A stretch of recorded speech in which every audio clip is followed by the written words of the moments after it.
Thank you for tuning in. This is episode 8 of the Noiseless Madman podcast. I am, of course, the Noiseless Madman, aka Ryan, R-Y-A-N. And for this episode, I had a couple of interesting things to talk about. Namely, I actually got to meet the Pope this past Wednesday. That's right, the Pope Francis.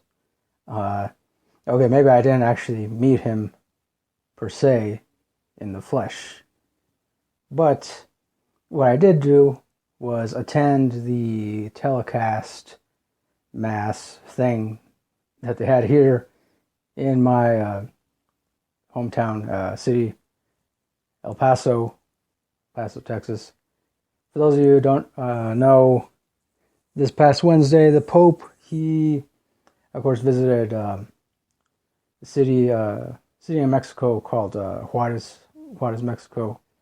And I guess he was pretty much on a kind of goodwill peace mission of peace or something like that.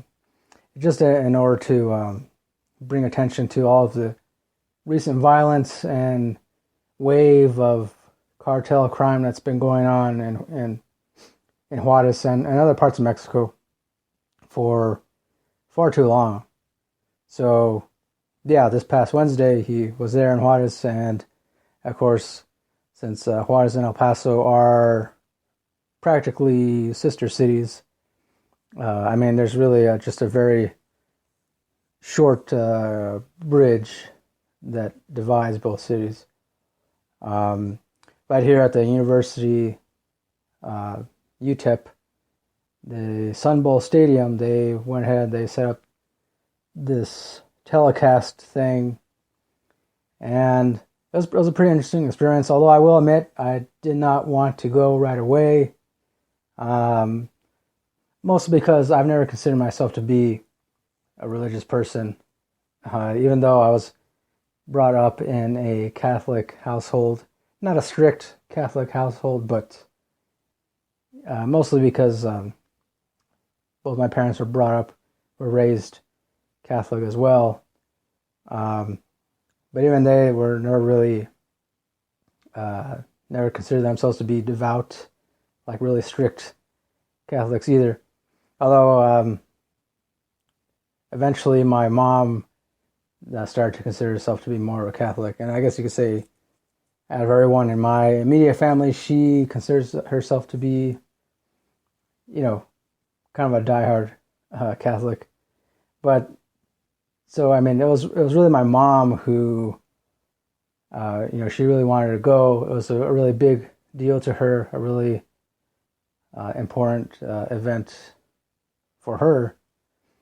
And, she wanted me and my sister to go. And my sister, of course, she couldn't make it because she's got other responsibilities of her own. She had to take her kids to several different places. So, and then my mom was started telling me about that she was going to go alone. And, I figured, well, I didn't want her to go alone. So I just told her, hey, I'll go with you. But, of course it's not my thing, but I'll go with you. So then off we went, and even though there weren't that many people, I would say there's probably, I don't know how many people in attendance, definitely less than, less than 20,000, but maybe somewhere between 5 to 10,000 people in attendance. I don't know. But the Sun Bowl, it's a pretty big stadium. It's really big. That's where they have a lot of college football games, and they also host other events like concerts and festivals. And coming up next month, they're going to have some kind of monster truck show or something. So it's a pretty big stadium. So yeah, again, even though I don't consider myself to be a religious person, I found this event to be pretty interesting.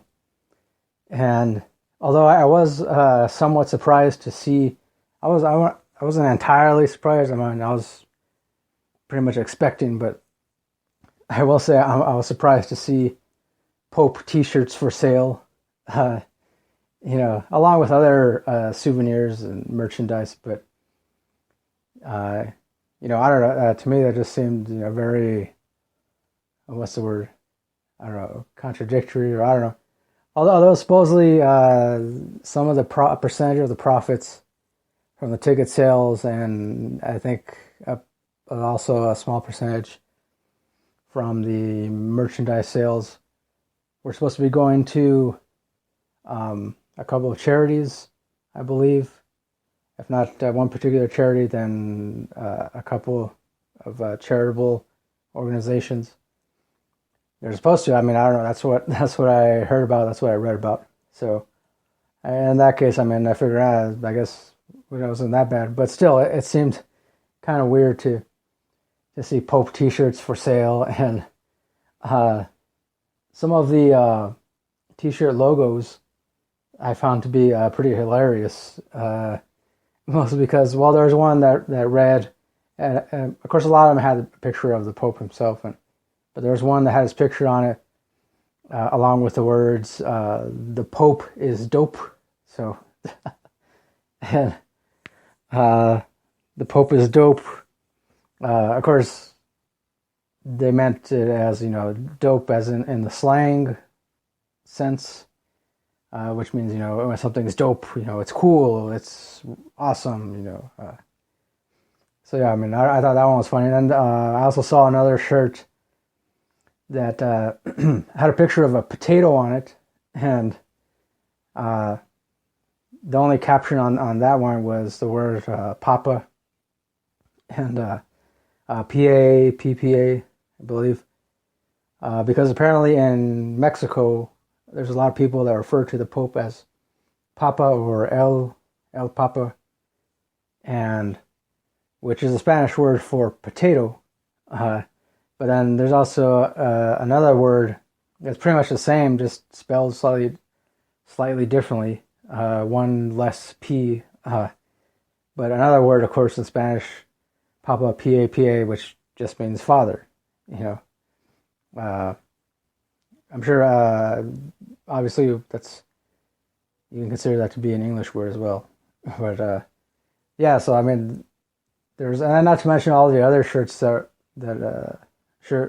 T-shirt logos that were actually kind of creative. I remember another one I saw was, though it wasn't funny, but instead of well, we've all seen those T-shirts where it'll say like "I heart," New York, or "I heart," I don't know, it's Los Angeles or Hollywood or wherever. Instead of that, there was one shirt that had the words. It had the words, of course, "I," and then instead of a heart, it was a picture of the Pope hat, and then of course, so I, and then the Pope hat, Juarez, Mexico. And then another one, of course, that had a star on it, like instead of I heart El Paso, it had I star El Paso. And another one too, of course. Well, a lot of different designs, of course, referring to the entire event. And so yeah, I mean, it was again an interesting experience. I don't believe I would attend something like that again. Not that I found it to be off-putting or anything. Well, I mean, first of all, I mean, it took a while because the actual excuse me. Got something stuck in my throat there. But so the actual telecast mass didn't begin until 4 o'clock. In fact, it might have even been later than that, to somewhere around 4 o'clock, and in the afternoon, of course. And So before that, though, the event of the Sun Bowl had began at like, I believe something like at noon or, yeah, around noon or 1 o'clock.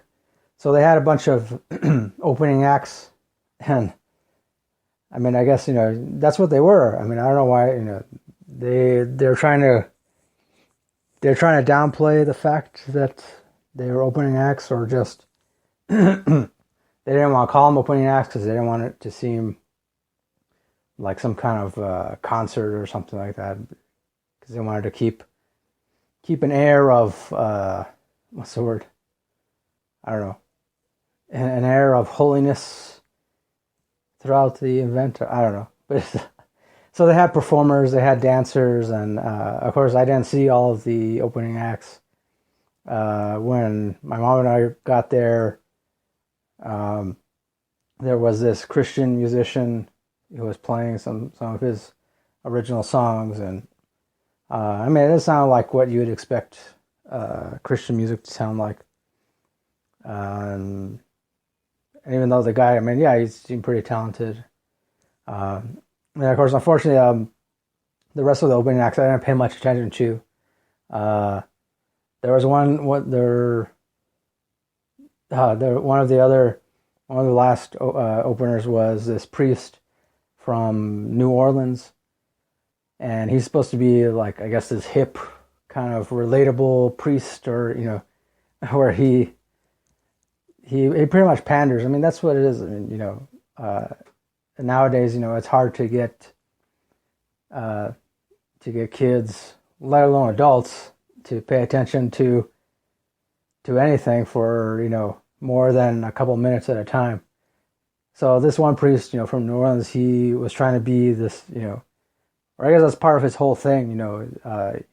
He puts on this act of being a hip, relatable kind of guy, and just to kind of liven up things a bit and not be so serious when it comes to preaching, I suppose. Which, I mean, I get it. I mean, it makes sense. But ultimately, it was kind of like he did this kind of like Christian version of stand-up. I don't know. It just to me, it didn't seem. I mean, I don't know. Maybe because I'm not used to that, but it was only slightly funny. But then mostly it was, it didn't work because, he still managed to, of course, inject a certain amount of, Christian dogma into his stand-up act. And I don't know. For me, I mean, he seemed like a really cool guy, really nice guy to be around, if, you happen to live in the same area as him, or if you happen to, I guess, attend the same, the church that he preaches at. I think that's what you call it. He preaches at.